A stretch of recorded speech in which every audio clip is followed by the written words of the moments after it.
대한민국 뉴스들에 대한 공정한 시선, 법률 시사 토크 이슈 프리즘. 안녕하세요, 전혜원입니다. 그럼 지난 한 주간 있었던 이슈들부터 살펴보겠습니다.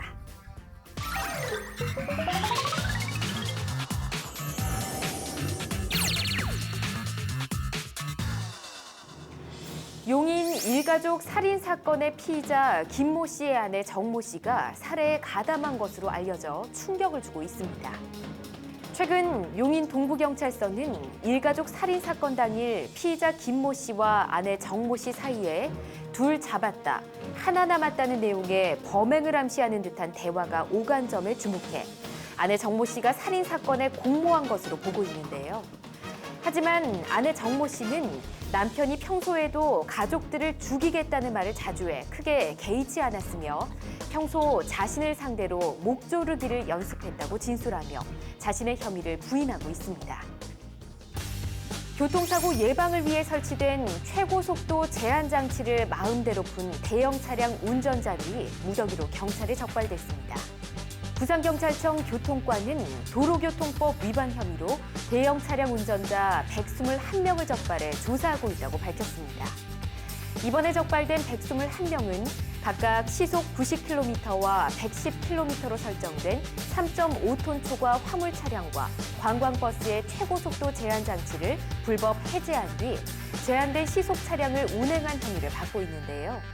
대형 화물 차량이나 관광버스가 사고가 날 경우 다른 교통사고보다 큰 피해를 불러일으킬 수 있는 만큼 대형 차량 운전자들의 도로교통법 준법의식 함양이 필요해 보입니다. 아동이나 청소년 음란물을 단순히 소지하고 있다가 적발돼 징역형이 확정된 성범죄자의 신상정보를 등록하도록 한 것은 헌법에 위배되지 않는다는 헌법재판소 결정이 나왔습니다. 헌법재판소는 여성 청소년이 등장하는 음란물을 스마트폰으로 다운받아 소지한 혐의로 재판에 넘겨져 지난해 6월, 징역 6월에 집행유예 2년을 확정받고 신상정보 등록 대상자가 되자 근거조항이 위헌이라며 헌법소원을 청구한 전모 씨에게 해당 판결은 헌법에 위배되지 않는다고 판결했습니다.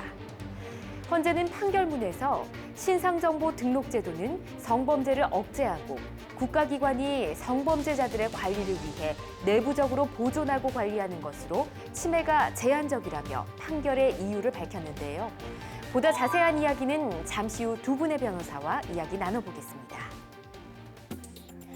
환절기 사람들의 건강을 위협하는 독감을 예방하는 데 효과적인 것이 바로 예방접종이죠. 그런데 이러한 예방접종을 보다 싸게 맞기 위해 불법적인 행위를 저지르는 경우가 적지 않은 것으로 밝혀졌습니다. 독감 예방접종 시기를 맞아 1인당 4만 원 정도 하는 접종 비용을 줄여보려는 노력이 극에 달하고 있습니다. 특히나 비용 절감을 위해 아는 지인을 통해 병원 밖에서 주사를 맞거나 심지어는 약을 구해 직접 주사를 놓는 경우도 있는 것으로 알려졌는데요. 하지만 이러한 행위는 명백히 의료법 행위 위반일 뿐만 아니라 자가접종을 하거나 싼 가격으로 공장식 접종을 하는 병원의 경우 올바른 접종 단계를 따르지 않아 알레르기로 인한 쇼크 등 부작용을 동반할 수 있다고 전문가들은 경고하고 있습니다.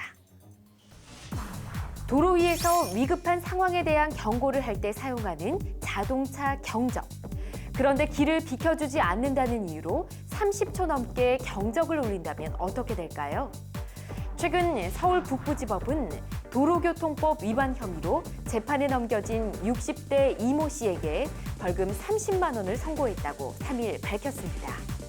이모 씨는 지난 7월 3일 오후 3시 10분경 서울 동대문구에서 편도 2차로를 운전하던 중 우회전을 하려고 했으나 앞차가 비켜주지 않았다는 이유로 35초 동안 경적을 연속해서 울렸는데요. 이에 검찰이 이 씨에게 벌금 50만 원의 약식 명령을 내려달라고 청구하자 이 씨는 이에 불복해 법원에 정식 재판을 청구했지만 법원 역시 이 씨의 혐의를 유죄로 판단하고 30만 원의 벌금형을 내렸습니다. 현행 도로교통법에 따르면 경적을 연속해서 울리는 등의 금지된 난폭 운전을 한 경우 1년 이하의 징역형이나 500만 원 이하의 벌금형으로 처벌받을 수 있습니다. 지금까지 주간 브리핑이었습니다.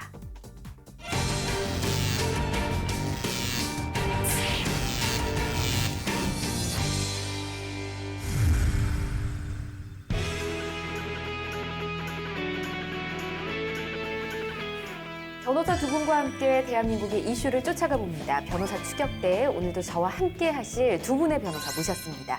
안녕하십니까? 안녕하세요. 네, 어서 오세요. 네, 안녕하세요. 이호영 변호사입니다.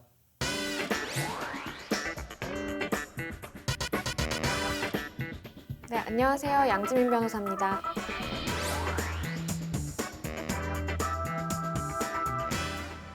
네, 두 분 오늘 잘 부탁드리겠습니다. 자, 먼저 안타깝고 참 무서운 일인데 요즘 뉴스 보면서 우리 사회 살인사건 보도를 참 어렵지 않게 만날 수 있는 것 같습니다.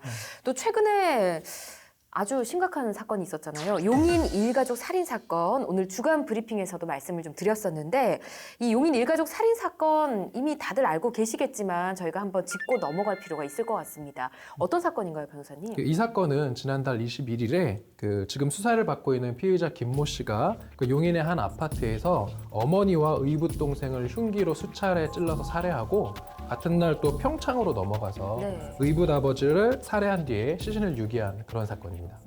이야기만 들어도 뭔가 계획적으로 실행한 것 같다라는 생각이 드는데 참 궁금합니다. 이유가 뭘까요? 일단은 뭐 현재까지 조사된 바에 따르면 이제 피해자 김 씨는 뚜렷한 직업이 없이 예. 그 부모에게 경제적으로 엄청나게 의탁을 했었다고 합니다. 실제로 경찰 조사에서 그 주변인들이 김 씨와 어머니가 그 금전 문제로 수차례 싸웠고 이런 것을 이제 본인들이 봤었다고 진술을 하고 있고요. 예. 김 씨가 어머니를 살해한 후에 계좌에서 1억 2천만 원을 인출해서 그 중에 일부를 쓰고 8천만 원을 이제 환전을 해서 지금 그 해외로 도피했던 그런 사건입니다. 예, 뉴질랜드로 갔다는 보도가 네. 있었죠.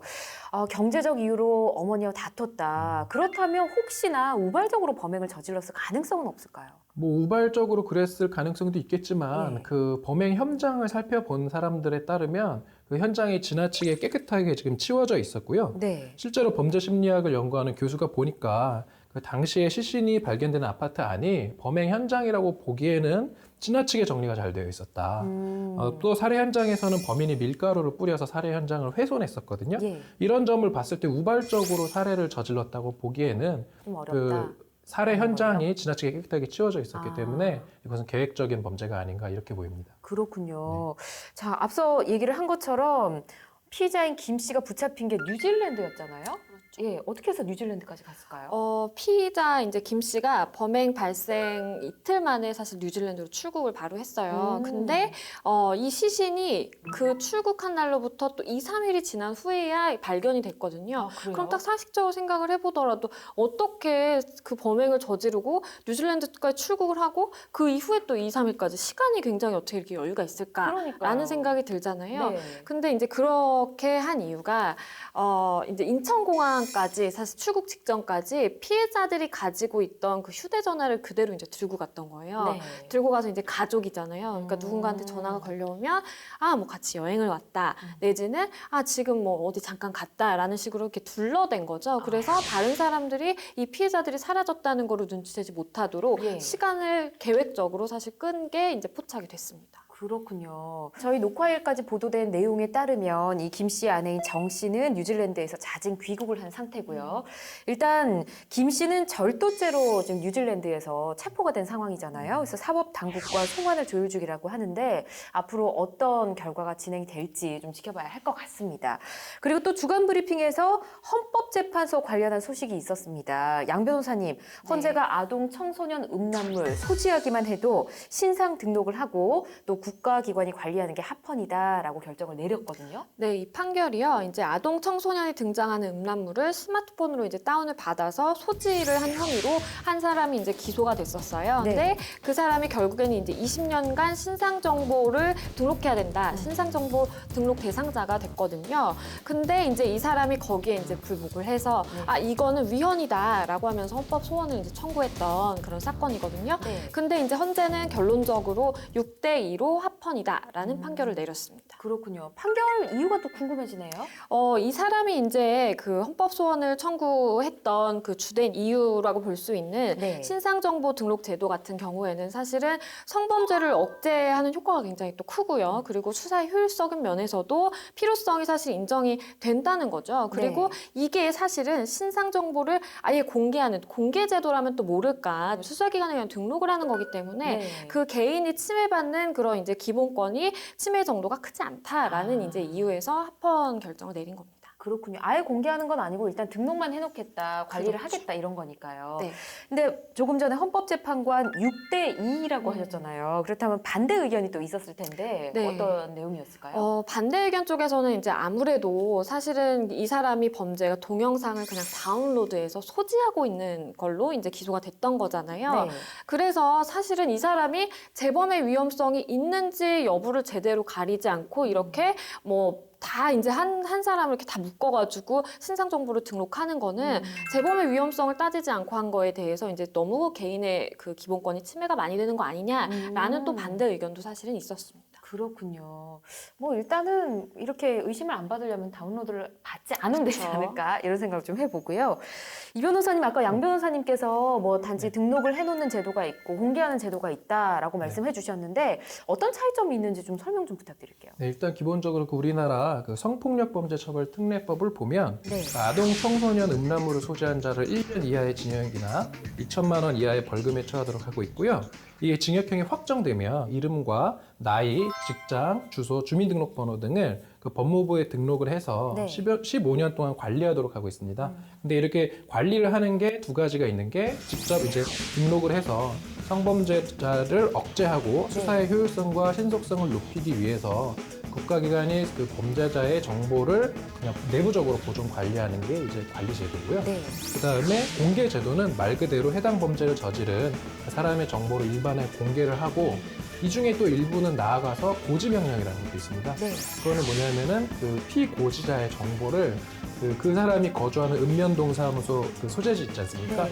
거기에 부모나 그다음에 뭐 교장, 네. 그다음에 어린이집 이런 곳에 이런 성범죄자를 저지른 사람이 지금 여기에 전입을 했으니까 네. 너희들이 좀 알고 있어라 이렇게 나아가서 고지하는 제도까지도 지금 그렇게 운영되고 있습니다. 그렇군요. 말씀해 주신 대로 단계별로 이렇게 수위가 정해져 있는 것 같습니다. 그렇기 때문에 이번에 아동 청소년 음란물을 소지하기만 해도 이렇게 관리 대상이 된다는 것 꼭 기억을 하시고 절대 이런 일에 휘말리지 않도록 모두가 주의를 하고 또 조심해야 할 것 같다는 생각이 듭니다.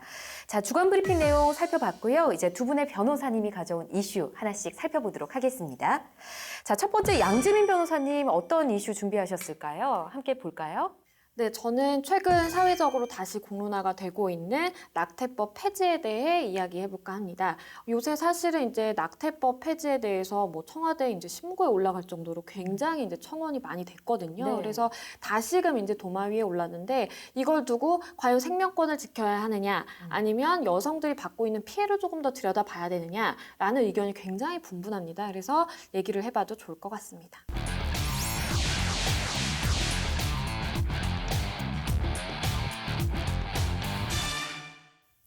네, 저도 최근에 이 낙태법 폐지와 관련한 설문조사를 하나 봤는데 인식이 많이 바뀐 것 같습니다. 양 변호사님도 이 내용 보셨죠? 네, 저도 이번 이슈를 준비하면서 그 해당 설문조사 결과를 보고 굉장히 이제 놀랐는데요. 네.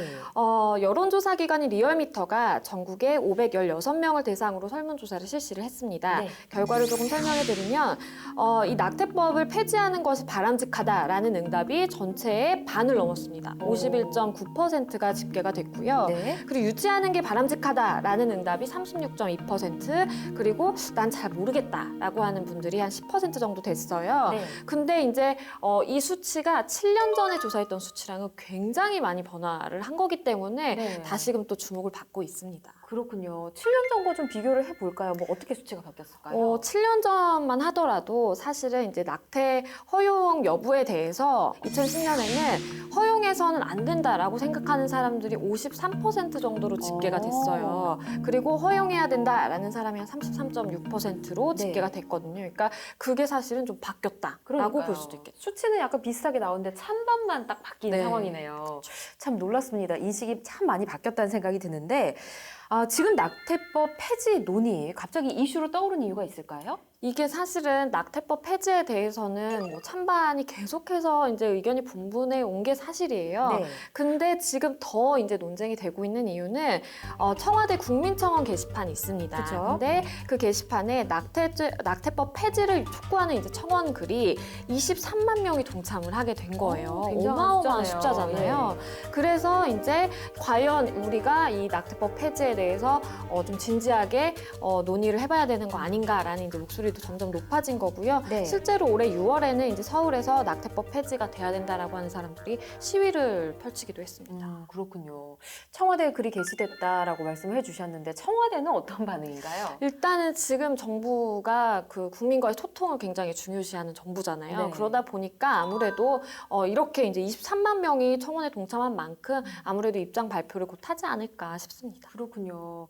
근데 생각해보면 청와대에 글을 올리는 사람이 한두 명은 아닐 거잖아요. 그쵸. 근데 모두 일일이 답을 해주기는 어려울 것 같고 뭐 지금 입장을 발표해주지 않을까라고 얘기하셨는데 어떤 경우에 또 입장을 밝히기 또 하나요? 이게요, 말씀하신 것처럼 사실 다 답변을 할 수는 없잖아요. 그쵸. 그래서 일정한 기준을 마련해 놓고 있는데요.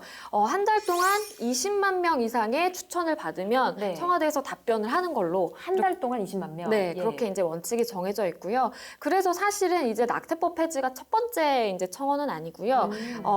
그에 앞서서 소년법 폐지에 대해서 네. 사실은 40만 명 이상이 참여를 했었어요. 왜냐면 그렇군요. 최근에 뭐 부산 여중생 사건도 그렇고 인천 초등생 사건도 그렇고 네. 워낙 이제 소년법이 이제 굉장히 이슈가 되다 보니까 40만 명 이상이 청원에 참여를 했었고요. 그래서 소년법 폐지가 이제 첫 번째 청원, 그리고 이번에 낙태법 폐지 청원 같은 경우에는 국민청원 2호로서 청와대가 답변하게 될 걸로 보입니다. 그렇군요. 두 번째가 될 가능성이 네, 크네요.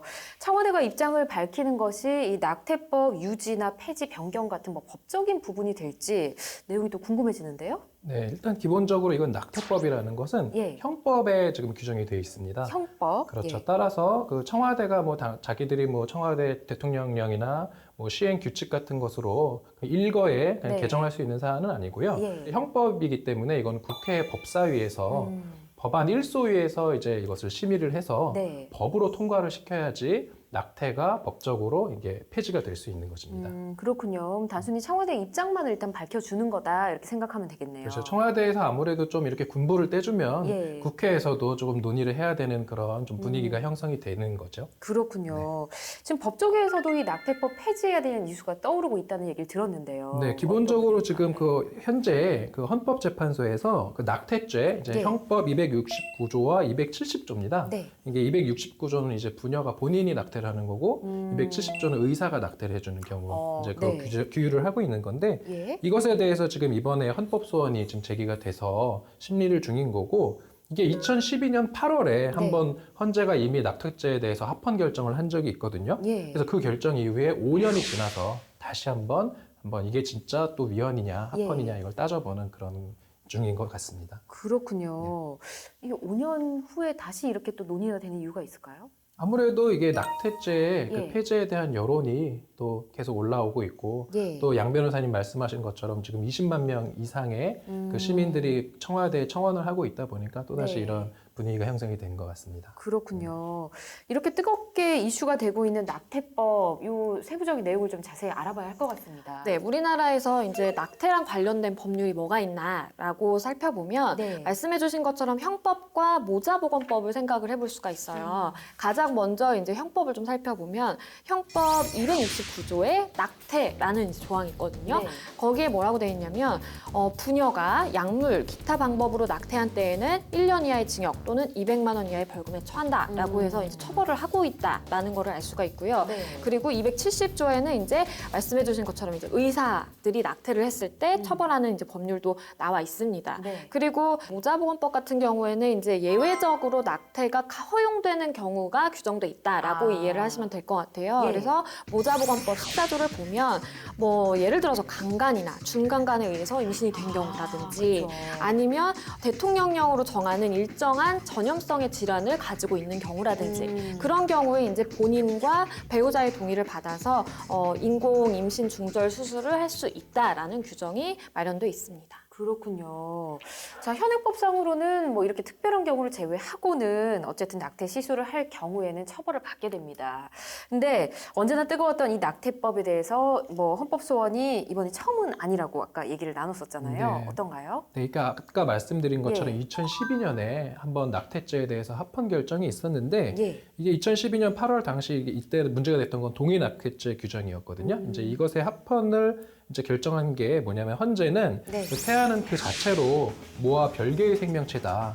따라서 특별한 사정이 없으면 인간으로 성장할 가능성이 높기 때문에 생명권을 인정해줘야 된다. 이 이에 대한 낙태를 하는 것을 처벌하는 규정은 합헌이다. 이렇게 결정을 했던 것입니다. 그렇군요. 헌법재판소가 이 헌법소원을 판결할 때는 또 재판관 한 명 한 명의 의견이 중요하잖아요. 당시 그렇죠. 어땠습니까? 그때 2012년 8월 당시에 헌법재판관은 8명이었는데요. 8명. 네, 4대 4로 4명은 위헌이다, 4명은 합헌이다. 기본적으로 법률에 대한 위헌 결정을 하기 위한 위헌 정족수는 6명이거든요. 예. 따라서 6명에 미치지 못했기 때문에 그 당시에는 합헌 결정이 났던 거죠. 그렇군요. 그럼 반대 의견을 펼쳤던 네 분의 재판관 의견들은 어떤 내용이었을까요? 네, 지금 그 낙태법 폐지를 주장하는 사람들의 의견과 비슷한데요. 당시 낙태에 대해 허용 입장을 밝힌 재판관은 이강국 당시 헌재 소장과 이동흡, 모경준, 송두환 헌법재판관이었습니다.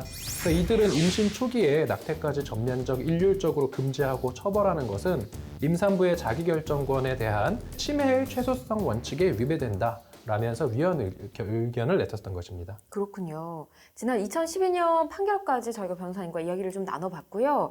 자, 그럼 낙태법에 대해 찬성과 반대를 하는 입장들 이야기를 좀 들어보고자 합니다. 낙태법 유지를 주장하는 측은 어떤 논리를 펼치고 있을까요? 네, 일단 기본적으로 태아의 생명권도 존중돼야 된다. 예. 왜냐하면 낙태법이 폐지가 돼버리면 생명 경시 풍조가 지금보다 훨씬 더 강해질 수 있다라고 반발을 하고 있고요. 네. 특히 종교계에서는 이게 엄청나게 지금 반발하고 그러니까요. 있습니다. 왜냐하면 기독교계를 중심으로 한 그 대표적인 그 임신 중절 반대 운동 단체가 있는데 이 단체는 그 배아와 태아가 사람이 아니면 도대체 누가 사람이냐? 네. 도대체 우리는 어디에서부터 왔느냐? 이러면서 이것을 지금 낙태죄를 절대로 폐지하면 안 된다. 이렇게 주장을 하고 있는 것입니다. 그렇군요. 반대쪽 입장도 좀 들어봐야 할 것 같은데요. 이쪽은 양 변호사님이 정리해 주시죠. 네, 낙태법 폐지 쪽의 이제 입장은 사실은 23만 건이 이제 넘게 그 국민청원이 됐었잖아요. 그 게시판에 처음 올라온 글의 제목이 낙태죄 폐지와 자연유산 유도약인 미프진의 합법화 및 도입을 부탁드립니다라는 제목이었어요. 예. 근데 이 글에 따르면 임신은 이제 여자 혼자서 되는 일이 아니고 사실은 여자와 남자 모두가 이제 책임을 져야 되는 건데 왜 여자 혼자 책임을 지우느냐라는 이제 내용이 있었고요. 그리고 국민이 제대로 계획을 해서 임신과 출산을 해야만 행복한 삶을 살 수 있는 것이고 그걸 위해서 국가가 도와줘야 된다라는 사실 주장이 있었습니다. 찬성과 반대 각각의 논리를 들어봤는데 사실 둘 다 100% 맞는 말이기 때문에 어느 쪽에 힘을 실어서 얘기하기가 참 조심스럽습니다. 하지만 이 낙태법 폐지를 주장하는 입장에서 보면 원치 않게 미혼모가 됐다가 또 그 이후에 뭐 양육이나 이런 걸 모두 혼자 떠안게 된다면 좀 억울할 것 같긴 하거든요. 그렇죠. 실제로 이제 그런 지적들이 굉장히 많은데요. 예. 낙태법 유지를 주장하는 분들은 당연히 그러실 것이고 낙태법 폐지를 주장하는 분들도 사실은 태아의 이제 생명권을 우리가 경시한다라는 건 아니거든요. 네. 당연히 이제 태아의 생명권은 이제 소중하고 지켜야 되는 것이 맞지만 하지만 아이를 계획 없이 이제 임신하게 됐을 때 그때 선택권을 주어져야 되는 거 아니냐라는 겁니다. 왜냐하면 사실 아이를 낳는 것뿐만이 아니라 키우는 거, 육아도 굉장히 중요한 거잖아요. 네. 그렇기 때문에 정말 현실적으로 이제 아이를 책임질 수 없는 상황에서 그거를 임신을 했으니까 낳아라라고 하는 건 너무 무책임한 거 아니냐라는 거고요. 사실은 이제 그 낙태법 폐지랑 관련된 기사에 댓글들이 굉장히 많이 달렸는데 그 댓글들을 조금 보면 예. 낙태가 만약에 살인이다라고 해서 반대를 한다면 그러면 낳아서 잘 기를 수 있는 환경을 좀 마련해 주는 것까지 국가가 책임을 져줘야 되는 거 맞아요. 아니냐라는 그 주장들이 사실 많죠. 자, 그렇다면 생각지도 못한 임신으로 미혼모가 돼야 하는 이 여성들을 위한 지원책 혹시 마련돼 있나요? 과거보다는 굉장히 많이 늘었지만 예. 사실은 현실적으로는 아직 부족하다라고 볼 수가 있겠는데요. 그래도 일부 있긴 있나 보네요. 네, 그렇습니다. 서울시를 예를 들어보면 임신 초중기에 있는 그런 미혼모들을 위한 지원 사업으로 미혼모 당사자 간의 이제 멘토링을 실시를 하고요. 그리고 시설을 모니터링한다든지 뭐 여러 가지 인식 개선을 위한 캠페인 같은 걸 다양하게 진행을 하고 있고요. 그리고 사실은 미혼모 가정 같은 경우에는 많이 편견에 노출돼 있잖아요. 맞아요.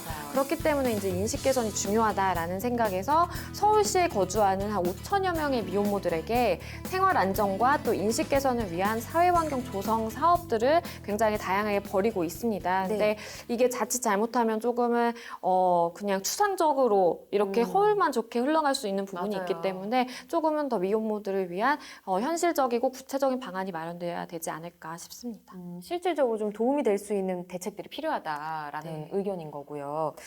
저희가 법조계 이야기를 계속해서 나눠봤잖아요. 이제 의료계가 또 직접적인 연관이 있기 때문에 어떤 반응을 보이고 있을지 궁금하네요. 일단 기본적으로 의료계에서의 반응은 뭐냐면 이 사실 낙태죄와 관련된 가장 어떻게 보면 직접 이해 당사자는 그 부녀도 있겠지만 네. 의사들이 있고 그 의사들 중에서는 주로 산부인과 의사입니다. 그렇죠. 그래서 대한산부인과의사협회에서 이제 낙태죄 폐지 청원이 23만 명을 돌파했는데 이쯤 되면 이제 모성 건강을 위한 측면에서 좀 합리적이고 현실적인 법 개정 노력이 필요하다. 이렇게 입장을 밝혔고 제가 조금 더 알아보니까 예. 그런데 사실 그 처음에 지금 아까 양 변호사님이 소개해 주셨던 그 청와대 게시판에 올라온 글에는 그 낙태죄를 폐지하고 그다음에 그 자가 중절약을 좀 네네. 도입해달라고 그렇게 얘기를 했는데 이 부분에 대해서 산부인과 의사협회는 그 약까지 도입하는 거는 조금 네. 위험하다. 아. 그래서 여기에 대해서는 조금 보류적인 좀 남용될 수도 있으니까. 그렇죠. 예. 네, 그런 입장을 지금 취하고 있습니다. 알겠습니다. 자, 두 분께 또 참 여쭤보기가 죄송스럽기도 하고요. 이 어려운 문제라서 법조인으로 보셨을 때 그 낙태법 폐지나 뭐 수정 필요하다고 보시는지 의견을 좀 듣고 싶어요. 일단 저는 사실은 낙태죄가 현행으로 유지되는 것은 좀 문제다. 따라서 개정은 필요한데 예. 그러면은 결국은 근데 이게 생명을 다루는 좀 범죄이기 때문에 개정에 있어서는 좀 신중해야 되는 것 같고 예. 따라서 태아 역시도 결국은 언젠가는 생명이 될 수 있기 때문에 그럼 도대체 언제부터 생명으로 볼 수 있는가 이 부분을 좀 따져서 네. 또 임신의 좀 극초반기 뭐 4주 정도로 볼 수 네. 있을까요? 하여튼 그때 한해서는 좀 그 산모의 자기결정권을 존중하는 측면으로 낙태를 일부 허용하는 게 저는 필요하다 이렇게 네. 생각을 합니다. 알겠습니다. 이렇게 말씀을 해주셨고 우리 이 주제를 준비하신 양 변호사님 또 여자 변호사기 때문에 어떤 입장을 말씀해 주실지 궁금하네요. 그렇죠. 네. 이게 양쪽 얘기를 들어보면 사실 다 맞는 말이에요. 네. 그렇기 때문에 그 중간에서 사실은 그 적당한 합의점을 찾는 게 중요할 것 같거든요. 네. 왜냐하면 사실 낙태를 완전히 허용하자라는 거는 그건 말도 안 되는 거고 그리고 완전히 폐지하자라는 것도 완전히 이제 우리가 허용하지 말자라는 것도 사실은 말이 안 되는 거거든요. 그렇기 네. 때문에 그러면 결국 우리가 지금 상황에서 할 수 있는 것은 어떤 상황에서 그러면 허용할 것인가를 정하는 게 사실은 우리 앞에 놓여 있는 현실적인 과제예요. 네. 근데 지금 이제 허용하고 있는 그런 이유들로는 우리가 부족하다라는 게 이제 지금 청원을 하는 사람들의 이제 의견이잖아요. 네. 그렇기 때문에 조금은 국가가 사실은 여성들이 이제 뭐 처한 그런 뭐 힘든 상황이라든지 아니면 현실적으로 처해 있는 그런 어려움이라든지 그런 부분에 있어서 조금 잘 반영을 해서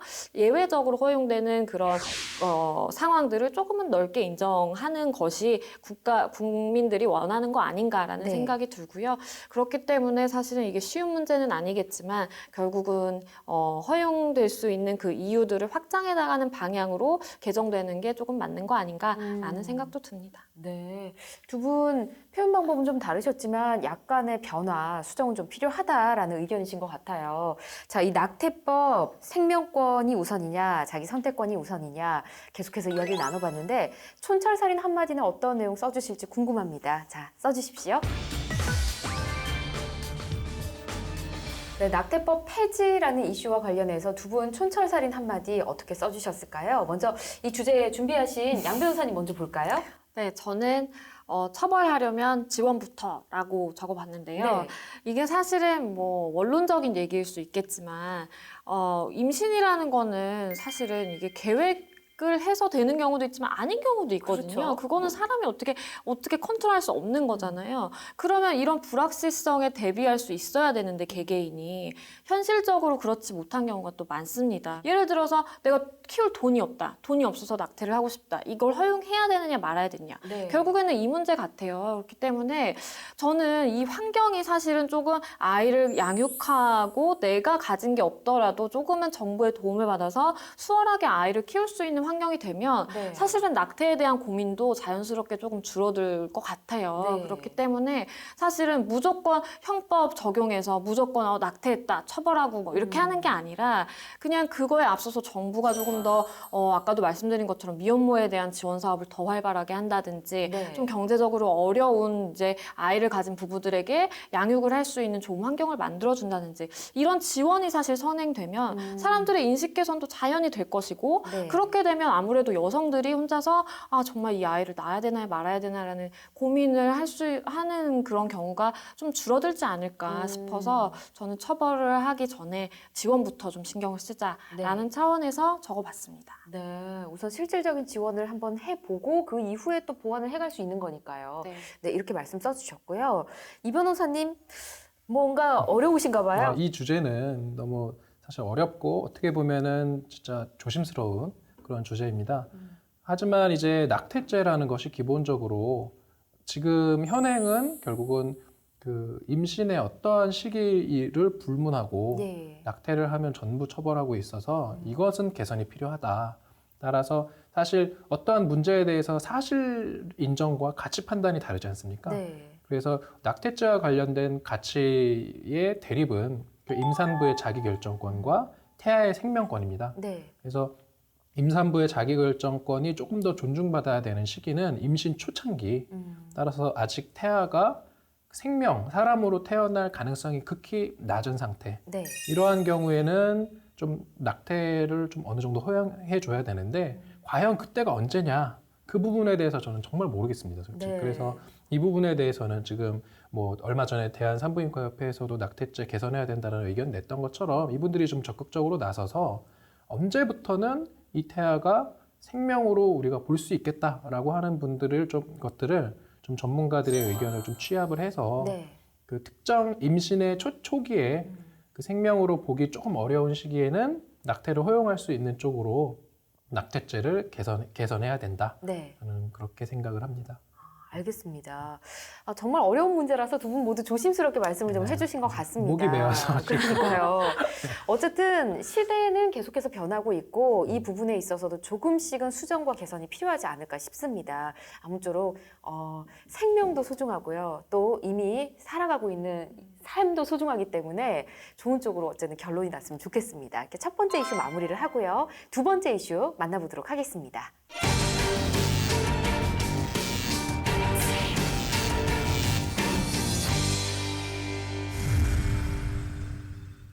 네, 변호사 추격대 이제 두 번째 이슈 만나보도록 할 텐데요. 두 번째는 이호영 변호사님 준비를 하셨는데요. 어떤 내용인가요? 네, 제가 가지고 온 이슈는요, 교통사고 이슈입니다. 교통사고요? 네, 최근 그 창원 터널에서 대형 화물차가 전복되어서 그 7명의 사상자가 발생한 그런 사건인데 이게 기본적으로 그 대형 화물차에 대한 법적 안전 장치가 좀 필요한 것이 아닌가 이 부분에 대해서 좀 말씀을 드려보고 싶습니다.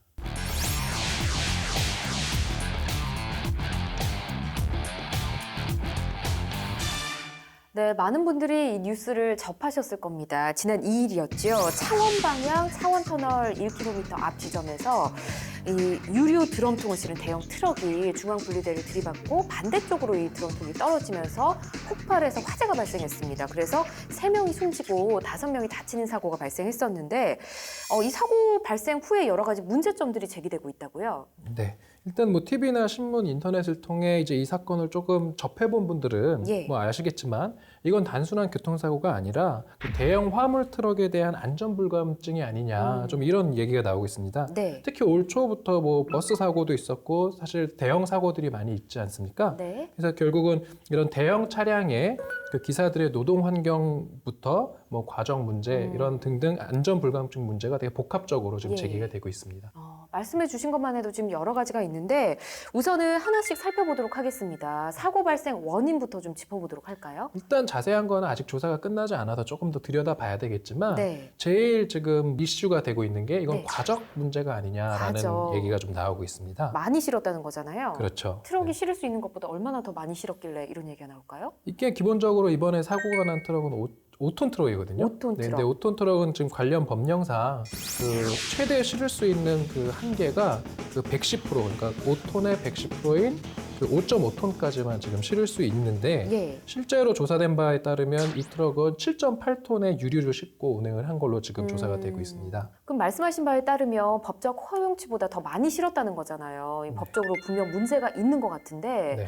왜 그랬을까요? 그 화물차량 운전자 입장에서는 한 번 서울에서 부산을 왔다 갔다 하는데 네. 법적 허용치만 실었을 때보다 더 실으면 그만큼 돈을 더 받기 때문에 이분들은 끊임없이 과적의 유혹에 지금 휘말릴 수밖에 없고 네. 아무리 과적 단속을 해도 자꾸 이게 지금 재발을 하고 있는 것입니다. 그렇군요. 근데 우리가 뭐 도로를 다니다 보면 카메라가 굉장히 많지 않습니까? 그렇죠. 근데 과속 단속 카메라도 있지만 과적 단속 카메라도 있거든요. 이게 네. 뭐 효과가 없는 건가요? 일단 과적 단속 카메라가 어디에 있는지 네. 그 화물차 운전기사들이 맨날 다니기 때문에 다 알고 있습니다. 아, 그렇군요. 그래서 이게 얼마든지 피해갈 수 있다고 합니다. 그렇군요.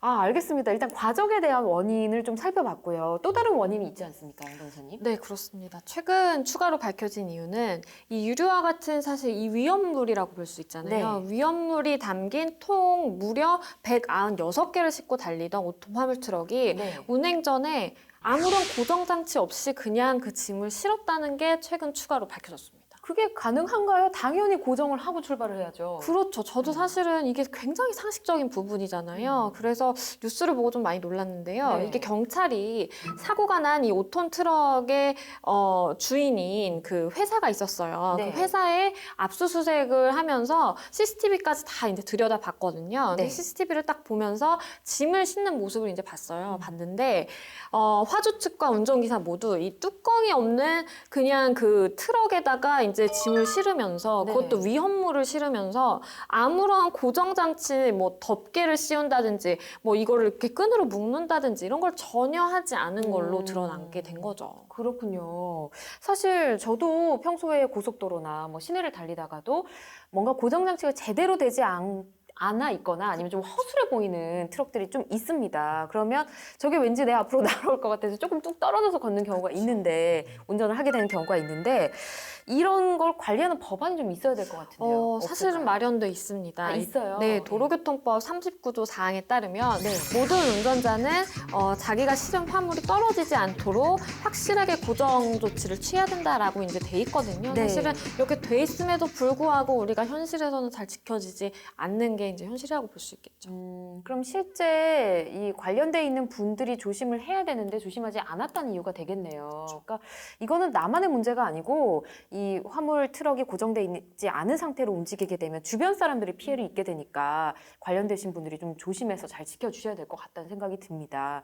자, 두 가지 원인 정도 살펴봤고요. 변호사님 또 다른 원인이 있을까요? 네, 지금 또 하나 지금 이슈가 되고 있는 게 이게 네. 차량 결함이 문제가 된 거 아니냐 이런 차량 결함이요? 네, 맞습니다. 뭐냐면은 경찰이 최근에 그 창원 터널 내부의 CCTV를 이제 공개를 했는데요. 예. 저도 그 영상을 봤는데 보니까 운행하고 있는 그 화물 차량의 아래쪽 왼쪽 부분 차량 아래쪽에. 네, 차량 아래쪽에 거기에 왜냐하면 CCTV가 좀 어두운 상황에서 찍혔는데 예. 밝은 스파크가 막 튀고 있어요. 차량 밑에서. 어. 그래서 그런 장면이 지금 CCTV에 이미 찍혀 있기 때문에 네. 이 부분에 대해서 혹시 차량 좀 내부 결함이 있었던 거 아니냐라는 의혹이 지금 대두가 되고 있는 상황입니다. 그렇군요. 사고가 나기 전에 그런 맞습니다. 불꽃 같은 스파크가 있었다는 거예요? 네, 그래서 경찰이 이제 앞서 또 다른 차 블랙박스를 통해서 이제 확보한 그 네. 사고 당시 영상이 있는데요. 이거는 뭐냐면은 이 불꽃이 이제 차량이 진행하고 있는 동안에 불꽃이 발생하고 나서 차량이 좌우로 막 크게 흔들립니다. 네, 그래서 크게 흔들리다가 이제 중앙분리대를 들이받았다고 하거든요. 예. 그러면 경찰 입장에서는 이런 CCTV 장면과 그다음에 또는 사고 트럭이 2001년 네. 지금으로부터 16년 전에 출고가 된 차량이거든요. 네. 그래서 이러한 점을 좀 고려해 보건데 이거는 좀 기계 결함 가능성이 있는 게 아니냐라고 해서 수사를 계속 이어갈 계획이라고 하고요. 네. 또 국과수 역시도 사고 직전에 차체 아랫부분에서 그 스파크가 발생한 게 명백하기 때문에 네. 이 트럭의 결함 여부를 좀 면밀히 살펴볼 계획이라고 합니다. 차량이 실제로 좀 오래되기로 했네요. 그러니까요. 알겠습니다. 이 외에도 뭐 운전자의 건강 상태나 이와 관련한 것들이 원인이 될 수도 있다고 하던데 이 부분은 어떨까요? 네, 일단 현재 그 운전자였던 70대 윤모 씨가 네. 그 2006년부터 지금 화물차 운전을 했었거든요. 그래도 경력 10년 그렇죠. 넘으셨네요. 네. 근데 2006년부터 현재까지 모두 46차례나 네. 사고를 냈었다고 하고요. 그다음에 최근 2년 동안은 10번이나 된다고 합니다. 오, 그래요. 네, 이렇게 지금 계속 교통사고를 발생을 하니까 예. 이 운전자가 건강이나 또는 뭐 인지 이상 등의 어떤 여부가 네. 문제가 되는 게 아니냐. 그래서 이 부분을 좀 조사를 해볼 계획이라고 하고요. 예. 실제로 그 윤 씨가 그 차량 명의를 등록해둔 회사 측으로부터 이런 그 제안도 받았었대요. 당신이 지금 너무 자꾸 사고를 내니까 네. 이거 좀 일을 좀 그만해야 되는 거 아니냐. 그러게요. 이런 좀 제안도 했었는데 예. 그럼에도 불구하고 이 사람이 운전을 하는 걸 막지는 못했다고 합니다. 아, 그렇군요. 뭔가 사정이 또 있었겠지만 또 다른 사람을 위한 배려가 좀 없지 않았나 싶습니다. 일단 다양한 사고 원인이 제기가 되고 있는 가운데 이 화물 운전기사들에 대한 근무 환경이 또 문제로 떠오르고 있거든요, 양 변호사님. 네, 저희가 시작할 때도 잠깐 얘기를 했었지만 네. 올해 고속도로 버스 졸음운전 사고가 굉장히 많았었잖아요. 그렇죠. 그렇죠. 근데 화물을 운전하는 대형 트럭 이제 기사분들의 노동 시간도 그 못지않은 걸로 조사가 됐습니다. 네. 한국교통연구원 화물운송시장 정보센터에 따르면 네. 2014년 기준으로요.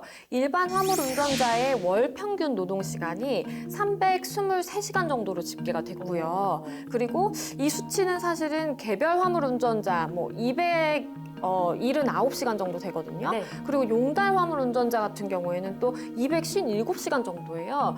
사실은 그 일반 화물 운전자의 노동 시간이 예. 개별 화물이나 용달 화물 운전자에 비해서 사실은 100시간 정도가량 차이가 난다고 볼 수 있을 정도로 네. 차이가 좀 크게 난다고 봐야 될 것 같습니다. 네, 뭐 개별 화물, 용달 화물 운전자의 시간도 굉장히 높은데 네. 일단 일반 직장인분들, 일반 이 노동자와 비교를 해보면 좀 어떨까요? 일반 노동자들 같은 경우에는 집계된 게 무려 180시간입니다. 아, 200시간이 그러니까 안 차이가 되네요. 굉장히 많이 나는 거잖아요. 예.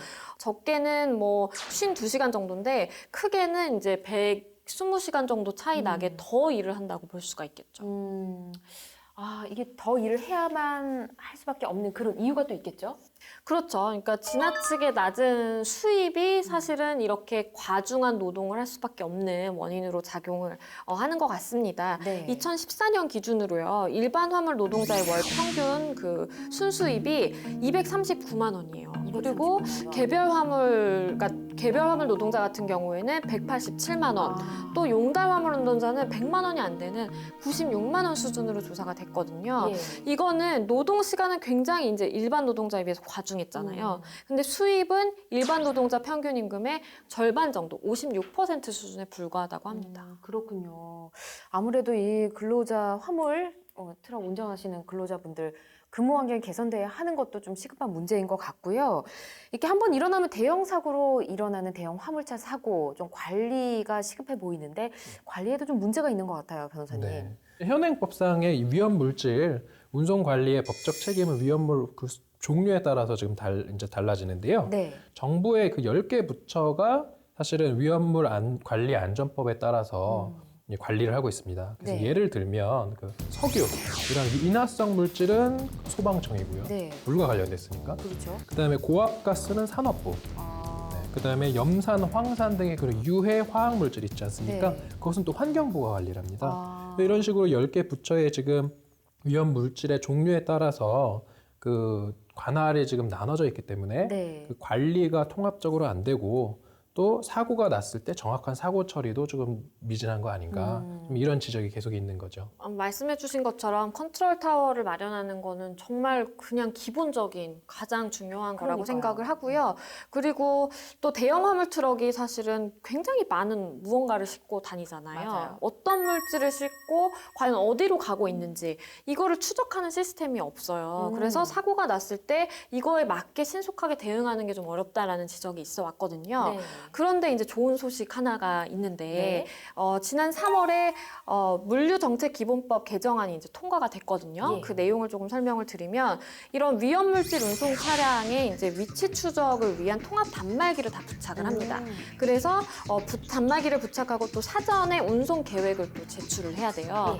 그러면 이게 모니터링이 될 거 아니에요? 단말기가 부착돼 있으니까 뭐 어디로 어떻게 가는지 알 수 있고 또 계획이 있으니까 뭘 실었고 네. 어디로 가는지를 알 수가 있잖아요. 되잖아요. 운전자 누구인지도 파악이 되고요. 그렇죠. 그래서 만약에 이 단말기를 설치한 차량이 충격을 받게 되면 네. 뭐 사고가 난다든지 이렇게 충격을 받게 되면 그 운전자의 연락처와 적재된 그 위험 물질의 종류, 양, 뭐 이런 것들이 다 바로 이제 모니터링 되다가 딱 전송이 되는 거죠. 그러면 보다 이제 신속하게 대응을 할 수 있기 때문에 네. 사실은 이게 시행이 되면 조금은 더 우리가 마음을 놓고 운전할 수 있지 않을까라는 생각을 해봅니다. 네, 시행이 언제부터죠? 시행이 이제 내년 3월부터거든요. 아. 그렇기 때문에 아직은 좀 기간이 있지만 어쨌든 내년 3월 이후에 시행이 되면 사실 그 주변을 운전하는 운전자들도 그렇고 네. 또 그리고 사실은 이 위험물을 싣고 달리시는 그분들의 안전도 다 지켜줄 수 있지 않을까라는 좀 맞아요. 희망을 걸어봅니다. 이 제도가 조금만 빨리 시행이 됐으면 이번 사고도 일어나지 않았을 것 같다는 생각이 들긴 합니다. 이 변호사님 혹시 덧붙이실 말씀 있으신가요? 일단 사실은 이번에 사고를 낸 운전자가 예. 그 76세의 고령이었다는 점에 저는 좀 주목을 해봐야 될 것 맞아요. 같아요. 그래서 이분이 그 최근 2년간 교통사고를 10차례나 냈다라고 하는 거는 이건 누가 봐도 문제가 있는 건데 맞아요. 이분의 운전을 막을 수 없었다. 이게 사실은 문제입니다. 따라서 저는 그 이러한 어떤 대형 화물차 사고는 사실은 그 세 가지 관점에서 접근해야 되는 게 네, 하나는 운전자 운전자. 관리를 해야 돼요. 그래서 이분들이 그 우리도 보면 운전면허 적성 검사 받지 않습니까? 네. 이런 적성 검사의 기간을 좀 단축할 필요가 있다.